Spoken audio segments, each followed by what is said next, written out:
Hello बच्चों, मैं अनंत कुमार डेढ़ क्लास में आपका स्वागत करता हूं। तो दोस्तों, आज की इस वीडियो में हम जानेंगे कि 10वीं बाद हम क्या करें। यानी कि जितने भी विद्यार्थी 10वीं कक्षा का एग्जाम दिए हैं और पास कर गए हैं, उनके मन में सिर्फ एक ही सवाल चलता है कि अब हम आगे की पढ़ाई किस विषय से करें।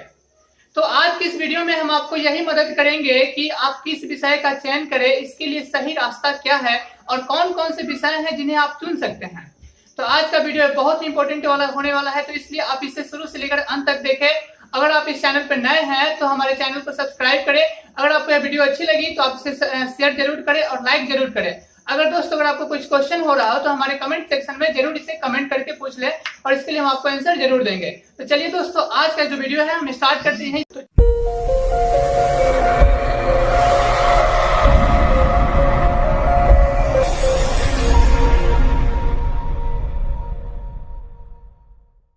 तो चलिए दोस्तों, हम जानते हैं कि आपको जो सब्जेक्ट चुनना है, जो विषय चुनना है, वो किस आधार पे चुने, यानी कौन कौन से ऐसे पॉइंट है जो आपको मदद करेगा किसी भी विषय को चुनने में।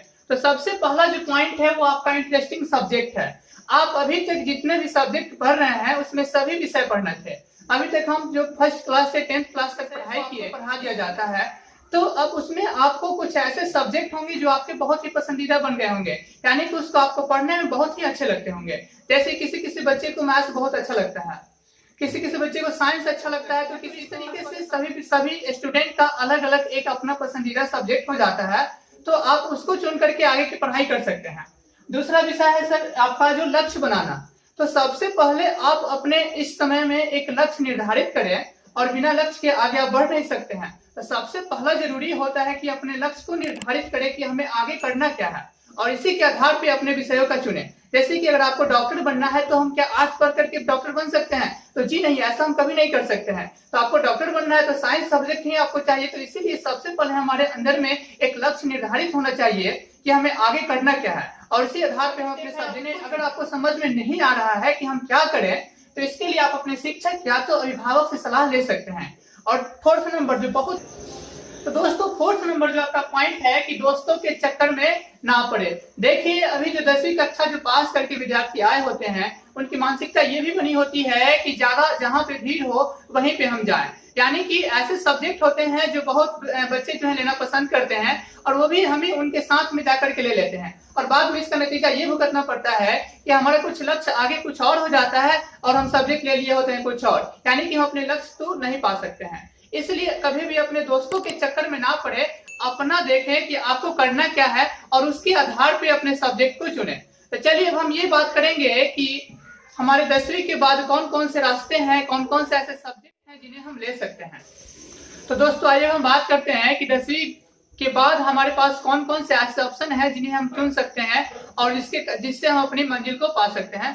तो सबसे पहले अगर आप बनना चाहते हैं ये कि अगर आप इंजीनियर बनना चाहें, डॉक्टर बनना चाहें, केमिस्ट बनना चाहते हैं, या फिर वैज्ञानिक, अगर आप किसी भारतीय प्रशासनिक सेवा में जाना चाहते हैं, या फिर आर्मी, एयरफोर्स, नेवी में जाना चाहते हैं, तो आपके लिए सबसे बेहतरीन सब्जेक्ट कौन होगा? तो वो होगा आपके लिए साइंस। दोस्तों, तो साइंस विषय चुन करके आप इन सभी क्षेत्रों में आप जा सकते हैं। तो अब बात करते हैं कि साइंस विषय में हमें कौन कौन से सब्जेक्ट पढ़ने होते हैं। तो आइए, सबसे पहला आपको जो सब्जेक्ट पढ़ना होता है दोस्तों, फिजिक्स, केमिस्ट्री। ये तो दोनों सब्जेक्ट रहेंगे ही। अगर आपको डॉक्टर बनना है तो आप बायोलॉजी ले सकते हैं। अगर आपको इंजीनियर बनना है तो आप मैथ चुन सकते हैं। अगर आप मैथ चुनते हैं और साथ में बायोलॉजी लेकर के चलते हैं तो इसके फायदे ये होते हैं कि अगर आपको मैथ्स में नंबर कम आते हैं और बायोलॉजी में ज्यादा नंबर आ जाते हैं, तो आप मैथ्स मेन सब्जेक्ट हट करके आपका बायोलॉजी मेन सब्जेक्ट हो जाता है और एक्स्ट्रा सब्जेक्ट हो जाता है आपका मैथ। तो यहाँ पे ये फायदे होते हैं। तो अगर आप मैथ या फिर बायोलॉजी लेकर के चलते हैं तो इन दोनों में सबसे ज्यादा मैथ्स जिसमें आएंगे वो आपका मेन सब्जेक्ट हो जाता है, और जो एक है वो आपका ऑप्शनल सब्जेक्ट बन सकता है। इसके साथ ही साथ ये तो अनिवार्य विषय हो गए, और इसमें हमें कुछ लैंग्वेज सब्जेक्ट भी पढ़नी होती है, और इंग्लिश तो पढ़ना ही है। इसके अलावा आपको एक किसी भी लैंग्वेज का सिलेक्शन करना होता है जो कि 100 मार्क्स का होता है, जिसमें आप क्या क्या सब्जेक्ट सेलेक्ट कर सकते हैं। तो उसमें हिंदी, या तो इंग्लिश, या संस्कृत, बंगाली, उर्दू एक्सेट्रा बहुत सारे भाषा को आप चुन सकते हैं। तो यहाँ पर ये जो भाषा आप चुनेगा, भाषा सब्जेक्ट जो चुनेंगे आप, ये 100 नंबर का होगा। और यहाँ पर आप देख रहे हैं हिंदी या फिर इंग्लिश, ये 50-50 मार्क्स के होते हैं, और ये भी जितने सब्जेक्ट हैं ये सारे 100 मार्क्स के होंगे। ठीक है, इसके बाद हम बात करते हैं कुछ ऐसे एक्स्ट्रा सब्जेक्ट के बारे में जो कि आपको आगे की चल करके कुछ ऐसी फील्ड में आप जाना चाहते हैं जिसमें नहीं है कंप्यूटर। अगर आप आईटी क्षेत्र में जाना पसंद करते हैं तो आप अपने विषय में एक्स्ट्रा सब्जेक्ट के रूप में कंप्यूटर जोड़ सकते हैं। अगर आप इलेक्ट्रॉनिक्स वगैरह में आप पसंद करते हैं तो आप इलेक्ट्रॉनिक्स सब्जेक्ट ले लीजिए। अगर आप लाइब्रेरियन आगे बनना चाहते हैं तो आप ये लाइब्रेरियन सब्जेक्ट जो होता है आप इसको चुन सकते हैं। और भी बहुत सारे ऐसे एक्स्ट्रा सब्जेक्ट होते हैं जिन्हें आप चुन करके आगे पढ़ाई कर सकते हैं। तो दोस्तों ये था हमारे साइंस सब्जेक्ट में। एक चीज हम आपको बता दें, साइंस लेने के फायदे। साइंस लेने का सबसे बड़ा फायदा ये होता है कि अगर आपको बाद में चल करके साइंस विषय अच्छा नहीं लग रहा है, अगर आपको किसी दूसरे विषयों में पसंद आ रहा है, कि अगर आपका जो मतलब मन है कि आगे हम दूसरे सब्जेक्ट के साथ पढ़ाई कर ले, तो साइंस छोड़ करके आप ग्रेजुएशन में जो है आप आर्ट्स या कॉमर्स सब्जेक्ट चुन सकते हैं। लेकिन और भी विषयों के साथ ऐसा नहीं होता है। अगर आप जो चुन लिए वही आगे पढ़ सकते हैं। अगर आप चाहें बाद में चेंज करने के लिए तो आप चेंज नहीं कर सकते हैं। तो साइंस लेने का सबसे ज्यादा फायदा यही होता है कि अगर आपका मन बन रहा है रास्ते बदलने का, तो आप आसानी से साइंस सब्जेक्ट को चुन करके अपने रास्ते बदल सकते हैं। एक चीज और, सबसे ज्यादा विषय जो लेने वाले होते हैं वो साइंस ही स्टूडेंट पसंद करते हैं सबसे ज्यादा। एक चीज और बताया जाता है हमारे घरों में या फिर हमारे आसपास के लोग जो होते बोलते हैं कि अगर आपका मार्क्स 10th क्लास में सबसे ज्यादा आया है तो आप साइंस चुनिए, आपके लिए साइंस बेहतरीन होता है। तो दोस्तों इन चीजों के चक्कर में आप ना पड़े, अपने मन को देखें कि हमें करना क्या है आगे और आपका इंटरेस्टिंग सब्जेक्ट क्या है, उसी के बेसिस पे इन सभी सब्जेक्टों का चयन करें। तो चलिए अब हम बात करते हैं नेक्स्ट सब्जेक्ट के बारे में, कौन सा सब्जेक्ट। तो दोस्तों साइंस के बाद जो अगला विषय है जिसे आप चुन सकते हैं, तो इसके लिए अगर आप जो है IAS, IPS या IFS, इसके अलावा आप SSC, रेलवे या PCS या UPSC में जाना पसंद करते हैं, या फिर ऐसे बहुत सारे कॉम्पिटिटिव एग्जाम जिन्हें आप क्लियर करना चाहते हैं, और इसके साथ ही साथ अगर आप जज, वकील, शिक्षक वगैरह अगर बनना चाहते हैं, तो आपके लिए जो सबसे अच्छा विषय जो होगा वो होगा आर्ट्स। तो सभी चीजों का तैयारी कर सकते हैं। अब हम जानते हैं कि कला सब्जेक्ट में कौन कौन से सब्जेक्ट हमें पढ़ने होते हैं, कला संकाय में, कला स्ट्रीम में कौन कौन से सब्जेक्ट हैं जिन्हें हम पढ़ेंगे। तो देखिए इसमें सबसे पहले आता है इतिहास, भूगोल, नागरिक शास्त्र, अर्थशास्त्र, होम साइंस, साइकोलॉजी, समाज शास्त्र, दर्शन शास्त्र और एग्रीकल्चर। इन सभी सब्जेक्टों में से और भी बहुत सारे सब्जेक्ट होते हैं जिनमें से अगर आप एक किसी सब्जेक्ट को चुने, मेन सब्जेक्ट होगा वो आपका। इसके अलावा आप किसी दो सब्जेक्ट को और भी आपको लेकर के चलना होता है, यानी कि इन सभी में से आपको 3 सब्जेक्ट चुनेंगे। और इसके अलावा आपका भाषा विषय होने वाला है 2, इसमें हिंदी और इंग्लिश ये तो कंपलसरी होगा ही, और एक विषय आपको चुनना होता है, कोई भी आप लैंग्वेज भाषा 100 नंबर का चुन सकते हैं। और हिंदी और इंग्लिश जो है वो 50-50 मार्क्स का आपका होगा ही होगा।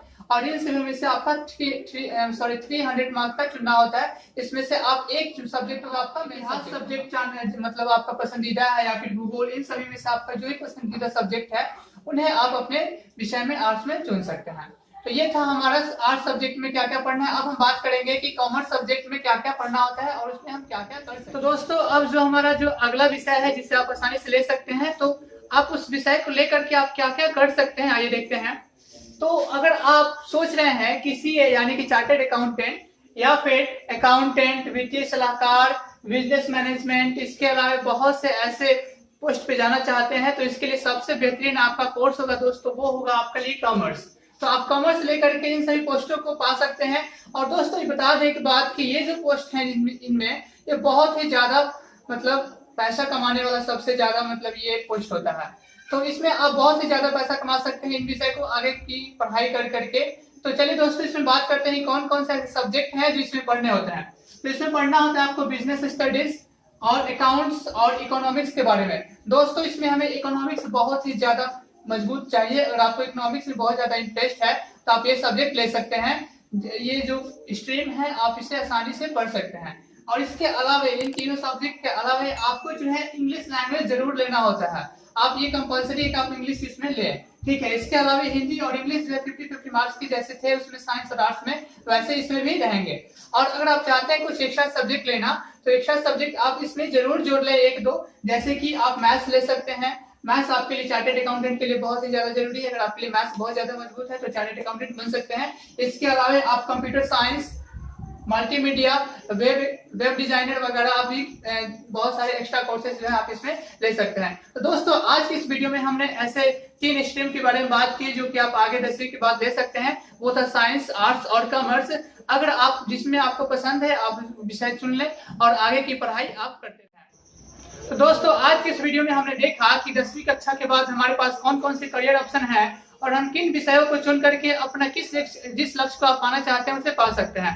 तो दोस्तों अगर आज का यह वीडियो अगर आपको अच्छा लगा हो तो इसे लाइक जरूर करें और कमेंट जरूर करें कि कहाँ पे आपको प्रॉब्लम है, और साथ ही साथ इसे ज्यादा से ज्यादा शेयर करें ताकि बहुत से बच्चों को इससे लाभ हो सके।